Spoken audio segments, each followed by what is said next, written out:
ఏర్పాటైంది? అది ఏర్పాటైన నెల కూడా కాలేదు. అసలు మీరు అంత నిజంగా ఈ రాష్ట్రం మీద అభిమానం ఉండే వ్యక్తి అయితే చిన్నబాబు గారు ఒక 5 నిమిషాలు ఆగండి, వారు మాట్లాడిన తర్వాత మీకే ఇస్తా. మహిళల గురించి ఎందుకు ఆయనే మాట్లాడింది, మహిళల గురించి ఎవరో మాట్లాడాల. ఆయన మహిళలు చచ్చిపోయారు 30,000 మంది, నా దగ్గర ఇన్ఫర్మేషన్ ఆయనే మాట్లాడారు కనుక ఆయన ఆయన చెప్తే ఆయన చిట్టిబాబు గారు ఒక 2 నిమిషాలు ఆగండి. వారు కీర్తన్ గారు మాట్లాడిన తర్వాత మీరు మాట్లాడదు. 2 నిమిషాలు ఆగండి. మీరు అలా ఓపిక పట్టకపోతారా? పవన్ కళ్యాణ్ గారు సినీ ఇండస్ట్రీ పెద్దలందరూ ఆయన రాగానే లేచి నిలబడ్డారు. ఆయన వయసుకు కాదు అక్కడ గౌరవం, ఆయన ఉన్న పొజిషన్ కి గౌరవం ఇచ్చారు. ఒక డిప్యూటీ సీఎం స్థాయిలో ఆయన ఉన్నారు కాబట్టి ఖచ్చితంగా గౌరవం ఇవ్వాలి. ఆ రోజులో జగన్మోహన్ రెడ్డి గారు రాగానే చిరంజీవి గారు అందరూ లేచి నిలబడ్డారు.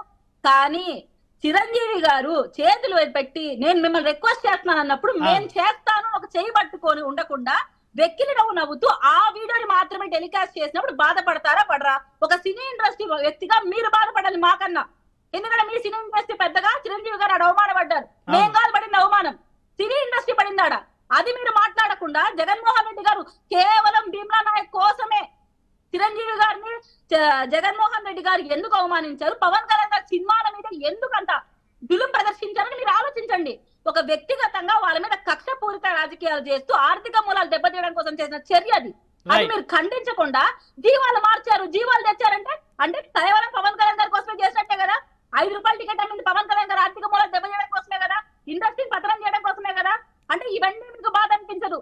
కేవలం జగన్మోహన్ రెడ్డి గారు అధికారంలో వదిలేశారు కాబట్టి ఇప్పుడు క్వశ్చన్స్ అన్ని పవన్ కళ్యాణ్ గారు వైపు తిప్పాలి.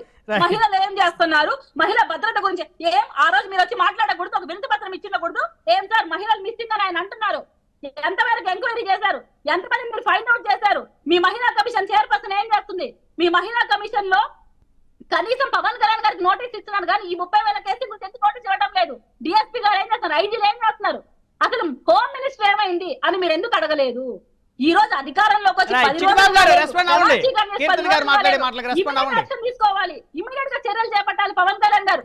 పవన్ కళ్యాణ్ గారు స్టామినా ప్రజలు చూశారు కాబట్టి గెలిపించారు. 21 స్థానాల్లో గెలిపించి చూపించారు ఆయన ఆస్పిరెంట్స్ ని. మేము కొత్తగా చూపించుకోవాల్సిన అవసరం లేదు. అధికారంలోకి వచ్చాం, మేమేందో చూపిస్తాం. మహిళా భద్రత గురించి హోమ్ మినిస్టర్ గారు రోజు రివ్యూ ఏర్పాటు చేస్తున్నారు. కనపడటం లేదా మీకు అనిత గారు? అలాగే జగన్మోహన్ రెడ్డి గారు తప్పులన్నీ ఎండగడుతున్నాం. మీకు దమ్ముంటే నేను మీకు ఓపెన్ ఛాలెంజ్ చేస్తున్నాను. రిషికొండ నుంచి ఎందుకు ప్రెస్ మీట్ పెట్టడం జగన్మోహన్ రెడ్డి గారు? రిషికొండలో ప్రజాధనంతో 500 కోట్లు దుర్వినియోగం అయితే ఎందుకు మీరు మాట్లాడలేకపోతున్నారు? ఇదే క్వశ్చన్ జగన్మోహన్ రెడ్డి గారికి అడగండి. ఎందుకయ్యా ప్రెస్ మీట్ పెట్టడం లేదు? ఒక సీఎం స్థాయిలో ఉండి ఎందుకు అంతంత ఎక్స్పెండిచర్ పెట్టావు? దేనికోసం ఏర్పాటు చేస్తున్న అంత విలాసవంతమైన భవనాలని అని అడగండి ఇప్పుడు మీరు. నేను మహిళా భద్రత గురించి ఖచ్చితంగా జగన్మోహన్ రెడ్డి గారు చేసిన తప్పులన్నీ ఎండగడతాం. మేము ఖచ్చితంగా మహిళలు మిస్సింగ్ కేసు మీద ఫైండ్ అవుట్ చేస్తాం. మీరు ఈ ఛాలెంజ్ యాక్సెప్ట్ చేస్తారా? చిట్టిబాబు గారు, చిట్టిబాబు గారు నువ్వు కొంచెం ఆగితే ఇది ఎలక్షన్ ఉపన్యాసం కాదు, డిబేట్. నువ్వు మాట్లాడుతున్నావమ్మా, నువ్వు మాట్లాడి ఆ టైంలోనే పవన్ కళ్యాణ్ సినిమా రిలీజ్ అయినప్పుడే అఖండ, పుష్ప కూడా అదే రేట్ లో రిలీజ్ అయింది. అదే రేట్ లో అవి బాగా బ్రహ్మాండంగా ఆడింది కనుక ఊరిని సగం తెలిసి సగం తెలియకుండా మా ఒక్క సినిమా కాదు, ఆ రోజు రిలీజ్ అయిన నాగార్జున సినిమా కూడా అదే రేట్ లో రిలీజ్ అయింది. అది సంపాదించుకుంది. పవన్ కళ్యాణ్ సినిమా సంపాదించలేదు. అది దాని కారణాలు సినిమా జనాలకు నచ్చలేదు, అదే విషయం. అంతేగాని ఆ ఒక్క సినిమా కోసం మాట్లాడు సగం తెలిసి సగం తెలియకుండా మాట్లాడుతూ ఇక్కడ సినిమా ఫీల్డ్ ఆయన అడుగుతున్నామంటే